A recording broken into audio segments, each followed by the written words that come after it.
Today we're just going to make ordinary scones. Now I know I've done scones already, but the way I had done them before was using a tin of lemonade, which made them what I had called magic scones. But these are just straightforward plain scones. So we have 350 grams of self-raising flour with a teaspoon of baking powder already in it, 85 grams of cold butter, so you can keep it cold when you're coming into the summer right enough. 85 grams of cold butter, just straight into there. Now I'm using salted butter because traditionally you put a wee bit of salt in these recipes, so if you use salted butter you'll not need to. We have 50 grams of just ordinary granulated sugar. Castor would be fine as well. Now this has already been heated, so it's 150 grams of natural yoghurt. I do it in a jug just so as I can then top it up to the 200 mils. So although it's 150 grams and you're mixing and matching mils and grams, put it in here and then you're just topping it up to 200 mils with milk, with a teaspoon of vanilla. Now what you're needing to do here is just heat that in the microwave for a minute if you have a microwave, if not just quickly in a pan. So we're just going to, it doesn't need to be hot, it just needs to be warm. We're just going to mix the butter with the flour and the baking powder, so it'll just be a second. Just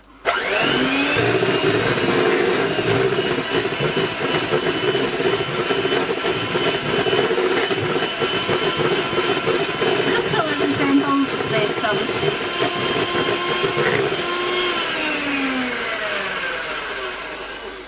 And that'll do for that. Get my spoon, add your sugar.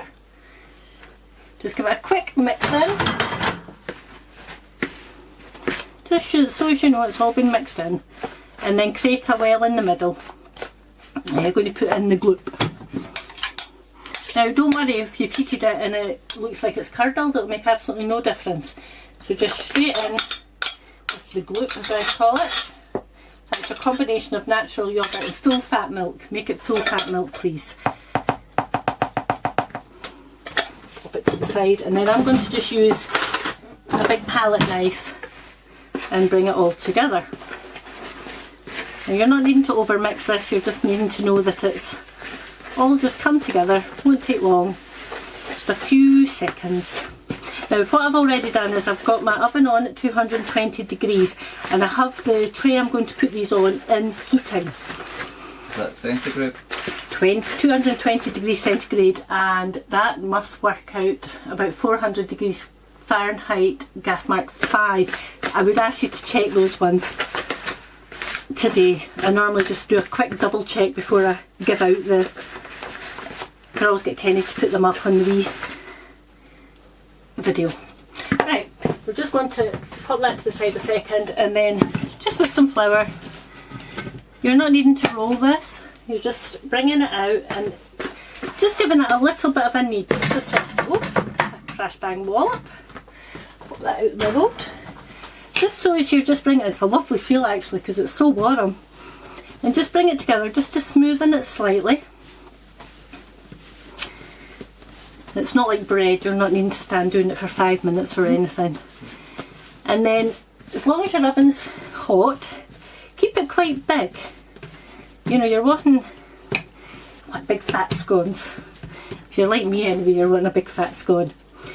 Now ideally you're probably best to just dip this in the first time just to get some flour on it, but I'm just going to bring my tray out of the oven.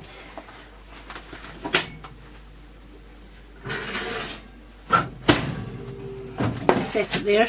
Wee bit of flour on your tray as well, just to give your scones the flour at the bottom. This should make around about 9. So just straight down through with your cutter. Now don't worry if it wants to pop up like that. You're wanting a nice big fat scone anyway. And then you'll only get maybe 3 or 4 from your first load.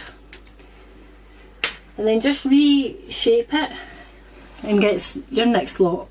Now it's quite good to try and get as many out your first lot as possible because they can just start to look ever so slightly lopsided once you've had to reshape it. But it's nothing to worry about too much. I keep saying we're not Pruleith or Nigella Lawson or whatever. Now I'll stop there just now, I'll finish these in a second. Either egg or milk, just a quick brush over the top, just to give them a golden coat when they come out. And all these are going to do is in the oven for 12 minutes. That's literally it, 12 minutes.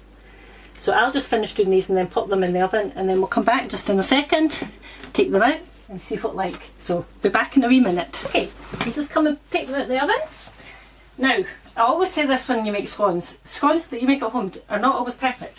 So if they go a wee bit wonky, oh, they don't look too bad at all actually. If they go a wee bit wonky, hey ho, poke under the homemade. What I should have actually said was, see at the point where we were putting in the sugar, you could put in a handful of grated cheddar cheese or some raisins or whatever, you know, fruit scones, cheese scones. I personally just like them plain, because then I like lashings of clotted cream and jam. Why not? I did just double check the heat, so 220 degrees centigrade works out about 430 Fahrenheit, gas mark 7, so it's a hot oven. And I am just going to refrain from temptation and put these out and let them cool. But actually you can, I don't know if you can see, but I mean my fingers are able to press into these. These are such a light fluffy scone. I know some people find scones quite dry. I don't find these dry, but each to their own, obviously. What we'll do is pop up a wee picture, probably using the clotted cream and the jam. So if there's anything that you need to know about the recipe when you're watching this, you always remember that I put the recipe up on the orkneynews.scot to coincide with the video going up onto YouTube. And I think that's just about us, apart from obviously during these times, coronavirus times. Please stay safe, and thank you very much for watching.